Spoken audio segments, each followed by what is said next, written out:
नमस्कार। मैं doctor S के उपाध्याय से आचार्य लोक प्रशासन। आज हम बीए फर्स्ट ईयर के फर्स्ट प्रश्न पत्र लोक प्रशासन के तत्व विषय के अंतर्गत संगठन के सिद्धांत प्रत्यायोजन विषय पर चर्चा करेंगे। प्रत्यायोजन विषय पर यह दूसरा वीडियो है। पिछले वीडियो में हमने प्रत्यायोजन के अभिप्राय क्या है, विशेषताएं, प्रत्यायोजन के संदर्भ इत्यादि विषयों पर चर्चा की। आज हम प्रत्यायोजन के प्रकार, सिद्धांत और प्रत्यायोजन की सीमाएं और प्रत्यायोजन से संबंधित कठिनाइयां अथवा बाधाएं क्या हैं उन पर चर्चा करेंगे। प्रत्यायोजन के प्रकार, जैसा कि पहले बताया, प्रत्यायोजन उच्च अधिकारी द्वारा अधीनस्थ अधिकारी को कार्य और दायित्व सौंपने की प्रक्रिया है, सौंपने की स्थिति है। प्रत्यायोजन के प्रकारों में सबसे पहला प्रकार है स्थायी और अस्थायी प्रत्यायोजन। जब किसी अधीनस्थ व्यक्ति या इकाई को स्थायी रूप से सत्ता या कार्य दे दिया जाता है तो स्थायी प्रत्यायोजन कहा जाता है। सामान्य परिस्थितियों में या कुशल कार्य संचालन हेतु स्थिति में स्थायी प्रत्यायोजन भी हो सकता है, लेकिन जब कुछ समय के लिए प्रत्यायोजन किया जाता है और कुछ समय बाद उसको वापस ले लिया जाता है तो उसको हम अस्थायी प्रत्यायोजन कहते हैं। दूसरा है पूर्ण और आंशिक प्रत्यायोजन। पूर्ण प्रत्यायोजन वह प्रत्यायोजन होता है जिसमें कोई शर्त नहीं लगाई जाती, जिसे अधिकार सौंपे जाते हैं उसे निर्णय लेने और कार्रवाई करने की पूर्ण स्वतंत्रता होती है। जबकि जो आंशिक प्रत्यायोजन होता है वो आंशिक प्रत्यायोजन इस प्रकार का होता है जिसमें कुछ शर्तें लगाई जाती हैं और उस शर्तों के आधार पर ही उसको ये अधिकार और दायित्व सौंपे जाते हैं। पूर्ण प्रत्यायोजन सामान्यतः जैसे एक राजनीतिक प्रतिनिधियों को, कूटनीतिज्ञों को दिए जाते हैं जो दूसरे देशों में राज्य के प्रतिनिधि के रूप में कार्य किए जाते हैं और बिना शर्त दिए जाते हैं। जबकि आंशिक प्रत्यायोजन छोटे होते हैं और उनको सशर्त दिया जाता है। तीसरा है औपचारिक और अनौपचारिक प्रत्यायोजन।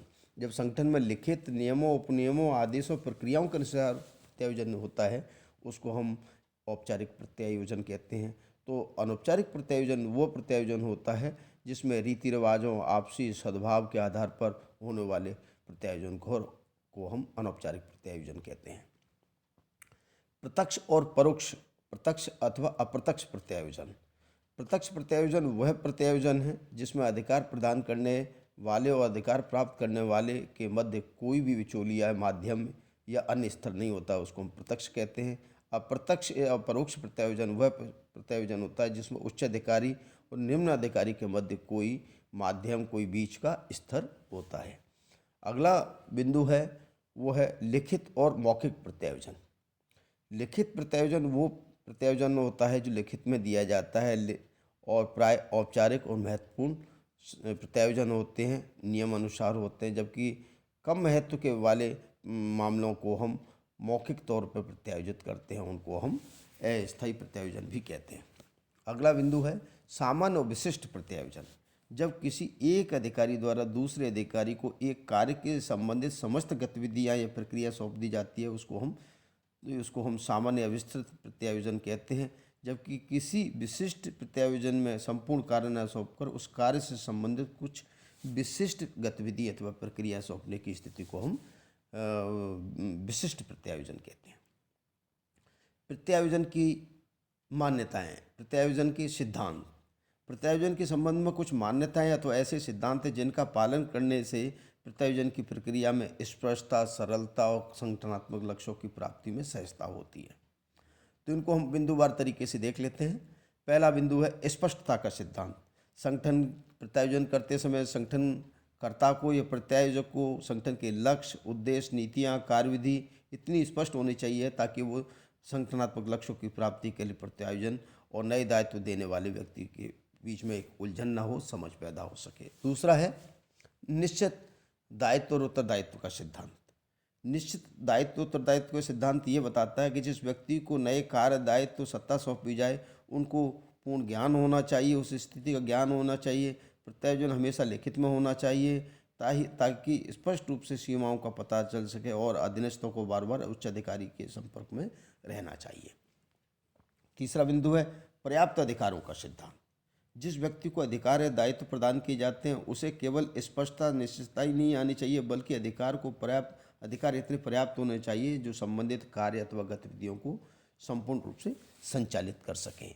अगला बिंदु है संतुलन का सिद्धांत। यह महत्वपूर्ण सिद्धांत है कि उत्तरदायित्व के बिना अधिकार और अधिकारों के बिना उत्तरदायित्व निरर्थक है, उनका औचित्य नहीं है। अतः प्रत्यायोजन करते समय इनमें किसी एक में परिवर्तन या कमी होगी तो दूसरे का संतुलन गड़बड़ा जाएगा। इससे संगठनात्मक लक्ष्यों को प्राप्त करने में संगठनात्मक लक्ष्यों को प्राप्त करने में एक सहजता नहीं होगी, सरलता नहीं होगी। अगला बिंदु है पूर्ण उत्तरदायित्व का सिद्धांत। प्रत्यायोजन में पूर्ण और अंतिम उत्तरदायित्व हमेशा प्रत्यायोजन करने वाले उच्च अधिकारी का रहता है। केवल क्रियात्मक उत्तरदायित्व अधीनस्थ अधिकारी को दिया जाता है, जिसको कि कार्य सौंपे जाते हैं। अगला बिंदु है आदेश की एकता का सिद्धांत। आदेश की एकता का सिद्धांत के अनुसार एक बॉस एक अधीनस्थ के नियम का पालन किया जाता है, जो प्रत्यायोजन में भी लागू होता है। एक अधीनस्थ अधिकारी को एक उच्च अधिकारी द्वारा ही आदेश देगा तो संशय नहीं होगा, वरना क्या बल्कि ये और होगा कि सबका उत्तरदायित्व सुनिश्चित हो जाएगा, तो प्रत्यायोजन को सहजता से सरलता से उसके लक्ष्यों के साथ आगे बढ़ाया जा सकता है। और अगला बिंदु है निरंतर संपर्क का सिद्धांत। प्रत्यायोजन करते समय ये ज़रूरी है कि प्रत्यायोजन में स्पष्टता हो और बार बार अधीनस्थ अधिकारी अपने उच्च अधिकारी के निर्देशन में लेने में या उच्च अधिकारी अपने अधीनस्थ अधिकारी के निरंतर संपर्क रखने से संगठनात्मक लक्ष्यों की प्राप्ति के लिए पद सोपान एक उचित माध्यम सिद्ध होता है। और अंतिम बिंदु है समीक्षा का सिद्धांत। प्रत्यायोजन कार्य पूरा होने के पश्चात और यदि आवश्यक हो तो बीच में भी अधीनस्थ द्वारा निष्पादित कार्य की समीक्षा की जानी चाहिए। इससे आने वाली बाधाएं या कमियां जो होती हैं वो दूर हो जाती हैं और उनको सही ढंग से कार्यों को निष्पादित करने में सरलता है और सहजता होती है।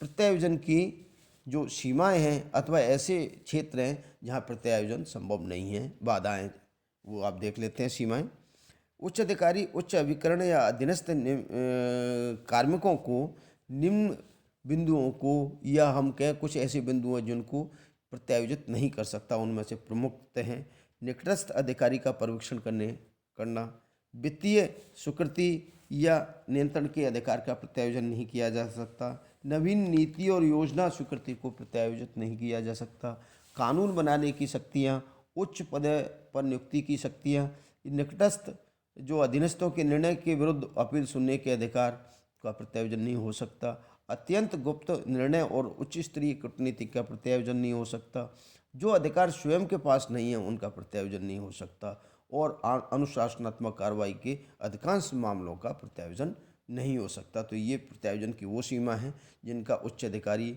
या निम्न अधिकारी को अथवा जिनका प्रत्यायोजन हो ही नहीं सकता। प्रत्यायोजन की बाधाएं। संगठन में प्रत्यायोजन करने के संबंध में दो प्रकार की बाधाएं सामने आती हैं। एक है संगठनात्मक बाधाएं, दूसरी है कार्मिक बाधाएं। जो संगठनात्मक बाधा हैं उनमें प्रमुखतः है कि उस संगठन में प्रत्यायोजन उन स्थापित तरीकों प्रक्रियाओं का अभाव होता है जिनके लिए जो प्रत्यायोजन के लिए आवश्यक है। तो नए और छोटे संगठनों में ये बाधा सामान्यतः उत्पन्न होती है। संगठनात्मक प्रक्रियाओं में देखा जाए तो समन्वय की प्रक्रिया और संपर्क प्रणाली का अभाव होता है, इसलिए समन्वय की दिक्कत आती है। या कोई अस्थिर और अनावर्ती जो कार्यों का प्रत्यायोजन करता है तो उससे भी ये दिक्कत आती है। संगठन का आकार और भौगोलिक स्थिति भी प्रत्यायोजन को प्रभावित करते हैं। बड़े और फैले क्षेत्रों में बड़े और फैले हुए संगठनों का प्रत्यायोजन अधिक होता है और पदों, अधिकारों, कर्तव्यों के क्रम में अस्पष्टता हो तो प्रत्यायोजन में कठिन हो जाता है। इसी प्रकार से संविधान, कानून और संगठन के उद्देश्य और नियम भी प्रत्यायोजन की सीमाएं तय करते हैं। गंभीर परिस्थितियों में प्रत्यायोजन नहीं किया जा सकता। ये कुछ संगठनात्मक बाधाएं जिनसे ये प्रतीत होता है कि ये प्रत्यायोजन में परेशानी होती है, समस्याएं आती है या बाधाएं उत्पन्न होती है। दूसरी बाधा है कार्मिक प्रशासन की बाधाएं या फिर कार्मिक संगठनों से जुड़ी हुई बाधाएं। कार्मिक संगठनों से दो प्रकार की बाधाएं आती हैं। एक तो प्रबंधकों की ओर से उत्पन्न बाधाएं और दूसरे अधीनस्थों की ओर से बाधाएं। तो पहला है बिंदु प्रबंधकों की ओर से बाधाएं जो उत्पन्न होती हैं, उनमें है कि निर्देशन योग्यता का अभाव, उच्च अधिकारियों को निर्देशन करने की योग्यता, पर्यवेक्षण करने की उतनी सामर्थ्य क्षमता नहीं होती है, इससे भी प्रत्यायोजन में बाधाएं आती हैं। दूसरा बिंदु है मिथ्या दम। कुछ उच्च अधिकारियों में मिथ्या दम होता है, दम भरते हैं, वो झूठा दम भरते हैं और कार्य को अच्छी तरह से समझ ही नहीं पाते, इसलिए वो प्रत्यायोजन करने में भी उनकी सहजता सरलता नहीं होती है। तीसरा, अधीनस्थों में विश्वास नहीं करते। प्रबंधक कुछ या उच्च अधिकारी अधीनस्थों में विश्वास नहीं करते हैं, इसलिए प्रत्यायोजन में बाधा उत्पन्न होती है। अधीनस्थों से भी भय होता है, कई बार कि अधीनस्थों से भय होता है, इसलिए वो सब कार्यों को, दायित्वों को अधीनस्थों को सौंपने में संकोच करते हैं।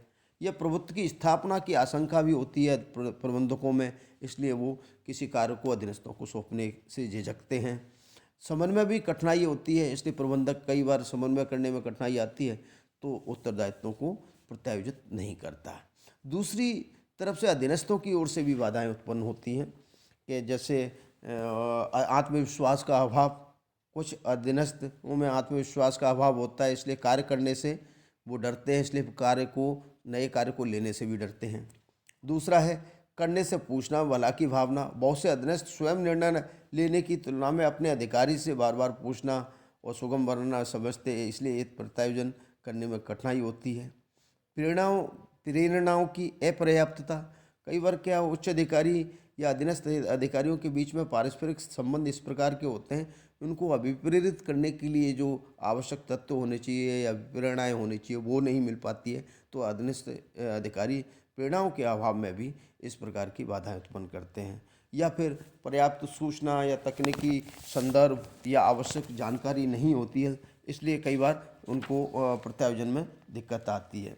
इस प्रकार के प्रत्यायोजन में दिक्कतों के बावजूद या इनको संगठनात्मक कार्यकुशलता या कर्मचारियों के पारस्परिक संबंधों को अधिक समन्वित और मानवीय आधार को विकसित करने की आवश्यकता रहती है। योग्य प्रत्यायोजक वही होता है जो प्रत्यायोजन का महत्व समझता है, अधीनस्थों में विश्वास रखता है, पर्याप्त सूचना तथ्य संकलित करता है, अधीनस्थों को प्रोत्साहित करता है, अधिकार और उत्तरदायित्व के सिद्धांत को या उसके संतुलन के सिद्धांत को समझता है, संगठन में अनौपचारिक संबंधों को महत्व देता है।